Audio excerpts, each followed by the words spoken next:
নোমান এবং সোনার পাখির গল্প। একটি ছোট গ্রামে নোমান নামে এক দরিদ্র যুবক বাস করত। সে ছিল অনাথ এবং তার ছোট্ট কুঁড়েঘরে একা থাকত। নোমান ছিল সৎ, পরিশ্রমী এবং দয়ালু, কিন্তু দারিদ্র্য ছিল তার সবচেয়ে বড় চ্যালেঞ্জ। গ্রামের লোকেরা তাকে পছন্দ করত, কিন্তু কেউ তার সাহায্যে এগিয়ে আসত না। একদিন নোমান জঙ্গলে কাঠ কাটতে গিয়েছিল। কাজ করতে করতে সে একটি সোনালি ঝিকিমিকি দেখতে পেল। কাছে গিয়ে সে দেখল একটি সুন্দর সোনার পাখি গাছের ডালে বসে আছে। পাখিটি এতই অসাধারণ ছিল যে তার প্রতিপালক সোনার তৈরি। নোমান এমন পাখি কখনো দেখেনি। নোমান পাখিটিকে জিজ্ঞাসা করল, তুমি কে? এখানে কেন এসেছ? পাখি হেসে বলল, আমি একটি জাদুকরী পাখি, যে আমার কাছে সত্যিকারের হৃদয় নিয়ে আসে। আমি তাদের সাহায্য করি। নোমান বলল, আমি গরিব, আমার কাছে খাওয়ার জন্য যথেষ্ট খাবার নেই, পরার জন্য ভালো কাপড় নেই। তুমি কি আমাকে সাহায্য করবে?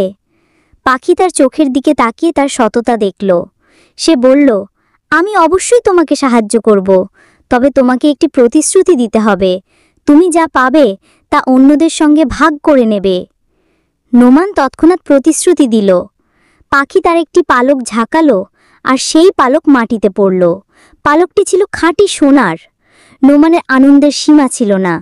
সে পাখির কাছে কৃতজ্ঞতা জানালো এবং পালকটি বাজারে বিক্রি করে দিল। পালক বিক্রি করে নোমান অনেক টাকা পেল। সেই টাকা দিয়ে নিজের জন্য খাবার আর কাপড় কিনল, কিন্তু বাকি টাকা গ্রামের গরিবদের মধ্যে বিলিয়ে দিল। তার দয়ার কথা চারদিকে ছড়িয়ে পড়ল। কিছুদিন পর পাখি আবার নোমানের কাছে এলো। এবার সে 2টি পালক দিল এবং বলল, তোমার সততা এবং অন্যদের জন্য ভাবার অভ্যাস আমাকে মুগ্ধ করেছে। এটি তোমার পুরস্কার। নোমান 2টি পালক বাজারে বিক্রি করল এবং সেই টাকা দিয়ে গ্রামে একটি কুয়ো খনন করা হলো, যাতে লোকেরা পানীয় জল পায়। তার উদারতার কারণে গ্রামের লোকেরা তাকে সম্মানের চোখে দেখতে শুরু করল। এখন নোমানের নাম শুধু একজন গরিব যুবক হিসেবে নয়, বরং একজন সত্যিকারের এবং মহৎ মানুষ হিসেবে পরিচিত হল। কিছুকাল পর পাখি আবার এলো এবং বলল, নোমান, তোমার নেকদিল আমাকে নিশ্চিত করেছে যে তুমি একজন সত্যিকারের মানুষ। আমি এখন তোমাকে আরও একটি উপহার দেব। এই বলে সে আরও একটি পালক ফেলল। নোমান সেই টাকা দিয়ে গ্রামে একটি বিদ্যালয় তৈরি করালো, যাতে শিশুরা শিক্ষা পায়। যে শিশুরা আগে সারাদিন এদিক ওদিক ঘুরত, তারা এখন পড়াশোনা শুরু করল। নোমানের প্রচেষ্টায় গ্রামের জীবন বদলে গেল। পাখি প্রতিবার নোমানের সঙ্গে দেখা করত এবং তাকে কিছু টাকা দিত, আর নোমান সেটি শুধুমাত্র অন্যদের ভালোর জন্য ব্যবহার করত। ধীরে ধীরে গ্রাম সমৃদ্ধ হয়ে উঠল। একদিন পাখি নোমানকে জিজ্ঞাসা করল, তুমি যে সম্পদ পেয়েছ তা সবসময় অন্যদের জন্য ব্যয় করেছ, কখনো কি নিজের প্রয়োজনের কথা ভাবনি? নোমান হেসে বলল, অন্যদের সাহায্য করতে আমি সবচেয়ে বেশি আনন্দ পাই। আমার কাছে যদি কিছু থাকে তবে তা অন্যদের কাজে আসুক, এটাই আমার জীবনের উদ্দেশ্য। পাখি নোমানের কথা শুনে তার সামনে একটি ঝকঝকে সোনার ঘণ্টা রাখল এবং বলল, এই ঘণ্টাটি তোমার জন্য। যখনই তোমার প্রয়োজন হবে এটি বাজাবে আর তোমার সমস্যার সমাধান পাবে। নোমান ঘণ্টাটি যত্ন করে রাখল, কিন্তু সে বলল যে সে এটি তখনই বাজাবে যখন গ্রাম বা কোনো ব্যক্তির সত্যি প্রয়োজন হবে। নোমান এবং গ্রামের মানুষের জীবন এখন আগের চেয়ে অনেক সুন্দর হয়ে গিয়েছিল। নোমান গ্রামের সবচেয়ে সম্মানিত ব্যক্তি হয়ে উঠেছিল। তার উদার মন এবং সততার কথা দূর দূরান্তে ছড়িয়ে পড়ল। একদিন নোমান ভাবল সে পৃথিবীকে আরও কাছ থেকে দেখবে এবং নতুন অভিজ্ঞতা সংগ্রহ করবে। কিছু প্রয়োজনীয় জিনিস নিয়ে সে যাত্রায় বেরিয়ে পড়ল। যাত্রা করতে করতে সে একটি বিশাল রাজ্যে পৌঁছালো। রাজ্যের সৌন্দর্য দেখে নোমান আশা করেছিল যে এখানকার মানুষ সুখী হবে, কিন্তু শহরের বাজার এবং মানুষের জীবনযাত্রা দেখে তার চোখে দুঃখের মেঘ জমে গেল। মানুষ ক্ষুধা এবং দারিদ্র্যে জর্জরিত ছিল। শিশুরা অপুষ্টিতে ভুগছিল, কৃষকেরা কাঁদছিল, আর ব্যবসায়ীরা করের বোঝায় চাপা পড়েছিল। নোমান তাদের সঙ্গে কথা বলে বুঝল যে এই সমস্যার মূল কারণ রাজা। রাজা বৃদ্ধ হয়ে গিয়েছিল, কিন্তু তার স্বভাব ছিল অহংকারী এবং নিষ্ঠুর। সে শুধুমাত্র নিজের ঐশ্বর্যপূর্ণ জীবনের জন্য প্রজাদের কাছ থেকে ভারী কর আদায় করত। প্রজাদের অবস্থার প্রতি তার কোনো মাথা ব্যথা ছিল না। নোমান যখন রাজপ্রাসাদের কাছে পৌঁছালো, তখন সে তার ঐশ্বর্য দেখল।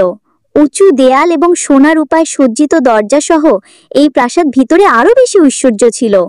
কিন্তু নোমানের চিন্তা ছিল, এত ধনী রাজ্য হওয়া সত্ত্বেও প্রজারা কেন ক্ষুধার্ত? এই যাত্রায় তার বন্ধু সোনার পাখিও তার সঙ্গে ছিল। পাখি নোমানকে বলল, প্রাসাদের ভিতরে চলো, আমি তোমাকে সব দেখাবো যা তোমার প্রশ্নের উত্তর দেবে। পাখি তার জাদুকরি পালক দিয়ে নোমানকে প্রাসাদের ভিতরে পৌঁছে দিল। প্রাসাদের নোমানের সঙ্গে দেখা হলো রাজকন্যা রোমানার। সে ছিল রাজার একমাত্র কন্যা। রাজকন্যা রোমানা তার পিতার থেকে সম্পূর্ণ আলাদা ছিল। সে ছিল দয়ালু এবং উদার মনের। রোমানা প্রায় গোপনে প্রাসাদের গোপন পথ দিয়ে বাইরে গিয়ে গরিবদের সাহায্য করত, কিন্তু রাজা তাকে কঠোরভাবে প্রজাদের থেকে দূরে থাকতে নির্দেশ দিয়েছিল। নোমান এবং রোমানা যখন দেখা করল, তখন তারা একে অপরের সঙ্গে কথা বলল। নোমান তাকে তার গ্রাম এবং সেখানকার পরিবর্তনের কথা বলল। রোমানা নোমানের গল্প মন দিয়ে শুনল এবং তার থেকে প্রভাবিত হলো। সে নোমানকে বলল, সেও প্রজাদের সাহায্য করতে চায়, কিন্তু তার পিতার নির্দেশের কারণে সে বেশি কিছু করতে পারে না। রোমানার সাহায্যে নোমান প্রাসাদের গোপন জানালা দিয়ে প্রজাদের ওপর হওয়া অত্যাচার নিজের চোখে দেখল। রাজার সৈন্যরা গ্রামে গিয়ে জোর করে কর আদায় করত। যদি কোনো গরিব ব্যক্তি কর দিতে অক্ষম হতো, তাকে কঠোর শাস্তি দেওয়া হতো। নারী এবং শিশুদের উপর কোনো দয়া করা হতো না। ক্ষেতের ফসল জব্দ করা হতো, আর প্রজারা ক্ষুধায় মরতে শুরু করল। রাজার সমস্ত মনোযোগ ছিল সোনা রূপা এবং তার ক্ষমতা বাড়ানোর দিকে। প্রাসাদে অনেকগুলো গোপন কক্ষ তৈরি করেছিল, যেখানে সে তার ধন সম্পদ লুকিয়ে রাখত, কিন্তু তার প্রজাদের অবস্থা ছিল করুণ। সোনার পাখি নোমানকে বলল, এখন তোমাকে এই মানুষদের সাহায্যের জন্য কিছু করতে হবে। এই রাজা কখনো তার প্রজাদের ভালো করবে না, কিন্তু তোমার মতো সাহসী এবং মহৎ ব্যক্তির জন্য এটি অসম্ভব নয়। নোমান পাখি এবং রোমানার সঙ্গে মিলে একটি পরিকল্পনা তৈরি করল। রোমানা প্রাসাদের গোপন পথ এবং ধনভাণ্ডার সম্পর্কে জানালো। নোমান ঠিক করল সে রাজার প্রজাদের তাদের অধিকার ফিরিয়ে দেবে এবং রাজার অত্যাচারের অবসান করবে। নোমান এবং রোমানা প্রাসাদের গোপন পথের তথ্য সংগ্রহ করল। রোমানা জানায়, রাজা প্রাসাদের তলার ঘরে একটি বিশাল ধনভাণ্ডার লুকিয়ে রেখেছে। এই ধনভাণ্ডার প্রজাদের কাছ থেকে লুট করা টাকা এবং জিনিসপত্রে ভরা, কিন্তু এই ধনভাণ্ডারে পৌঁছানোর জন্য অনেক বিপজ্জনক প্রহরী ফাঁদ এবং দরজা ছিল। নোমান ভাবল, এই ধনভাণ্ডার প্রজাদের, এটি তাদের ফিরিয়ে যেতে হবে, কিন্তু সাবধানে কাজ করতে হবে, যাতে রাজা এর বিষয়ে কোনো ইঙ্গিতও না পায়। সোনার পাখি তার জাদুকরি পালক দিয়ে নোমান এবং রোমানাকে প্রাসাদের গোপন তলার ঘরে পৌঁছে দিল। তারা দেখল তলার ঘরে সোনা রূপার স্তূপ, মূল্যবান রত্ন এবং অসংখ্য অমূল্য জিনিস পড়ে আছে। নোমান দেখে রেগে গেল। রাজা প্রজাদের ক্ষুধার্ত এবং কষ্ট দিয়ে নিজেও ঐশ্বর্য উপভোগ করছে। পাখি পরামর্শ দিল, এই ধনভাণ্ডার ধীরে ধীরে বাইরে নিয়ে যেতে হবে এবং প্রজাদের কাছে পৌঁছে দিতে হবে, কিন্তু রাজাকে এই বিষয়ে কিছু জানতে দেওয়া যাবে না। নোমান এবং রোমানা ধনভাণ্ডারের কিছু অংশ গোপনে প্রজাদের কাছে পৌঁছানো শুরু করল। তারা প্রথমে সেই কৃষকদের সাহায্য করল যাদের জমি নষ্ট হয়ে গিয়েছিল। রোমানা তার দাসীদের মাধ্যমে প্রিয়জনের কাছে শস্য এবং টাকা পৌঁছে দিল। ধীরে ধীরে প্রজারা বুঝতে পারল যে কেউ তাদের সাহায্য করছে। নোমান গ্রামে গিয়ে মানুষকে সংগঠিত করতে শুরু করল। সে তাদের শিক্ষা দিল যে তারা তাদের অধিকারের জন্য লড়াই করুক এবং রাজার অত্যাচারের বিরুদ্ধে দাঁড়ায়। ধনভাণ্ডারে কমতি এবং প্রজাদের মধ্যে ক্রমবর্ধমান সমৃদ্ধি রাজাকে চিন্তায় ফেলল। সে তার সৈন্যদের নির্দেশ দিল তলার ঘর এবং প্রাসাদের প্রতিটি কোণে তল্লাশি নিতে, কিন্তু নোমান এবং রোমানা পাখির সাহায্যে প্রতিবার সৈন্যদের ফাঁকি দিল। রাজার ধীরে ধীরে সন্দেহ হতে লাগলো যে কেউ প্রাসাদের ভিতর থেকে প্রতারণা করছে। সে তার রাজকন্যার ওপরও নজর রাখার জন্য গুপ্তচর নিযুক্ত করল। একদিন রাজা রোমানাকে তার দরবারে ডেকে শক্তভাবে জিজ্ঞাসা করল, তুমি কি আমার বিরুদ্ধে ষড়যন্ত্র করছো? আমাকে সত্যি বলো। রোমানা সাহসের সঙ্গে উত্তর দিল, বাবা, এই ধনভাণ্ডার আপনার নয়, এটি প্রজাদের। যদি আপনি প্রজাদের সেবা করতে না পারেন, তাহলে আমাকে বাধা দেওয়ার চেষ্টা করবেন না। রাজা এই কথা শুনে রেগে গেল এবং রোমানাকে প্রাসাদের একটি কক্ষে বন্দী করার নির্দেশ দিল। কিন্তু রোমানা আগেই নোমান এবং পাখির সঙ্গে আরেকটি পরিকল্পনা তৈরি করে রেখেছিল। নোমান পাখির সাহায্যে প্রজাদের একত্রিত করল এবং তাদের রাজার বিরুদ্ধে দাঁড়ানোর দারুণ সাহস ছিল। লোকেরা এখন বুঝতে পেরেছিল যে একত্রিত হলে তারা রাজার অত্যাচার বন্ধ করতে পারে। নোমান গ্রামে গ্রামে গিয়ে লোকেদের সঙ্গে কথা বলল। সে জানালো যে রাজার ধনভাণ্ডারে যে সম্পদ আছে তা তাদের পরিশ্রম থেকে লুট করা হয়েছে। প্রজারা এখন জেগে উঠেছিল। তারা ঠিক করলো যে তারা রাজার অত্যাচারের বিরুদ্ধে দাঁড়াবে। নোমান একটি গ্রাম থেকে যুবক, কৃষক এবং কারিগরদের নিয়ে একটি সেনা তৈরি করলো। রাজকন্যা রোমানা, যিনি প্রাসাদে বন্দী ছিলেন, তার বিশ্বস্ত সেবকদের মাধ্যমে নোমানের কাছে বার্তা পাঠালেন। তিনি প্রাসাদের সেরাপক্ষা এবং রাজার সেনার শক্তি সম্পর্কে গুরুত্বপূর্ণ তথ্য দিলেন। সোনার পাখি তার জাদুকরী পালক দিয়ে নোমানকে আরো সাহায্য করল।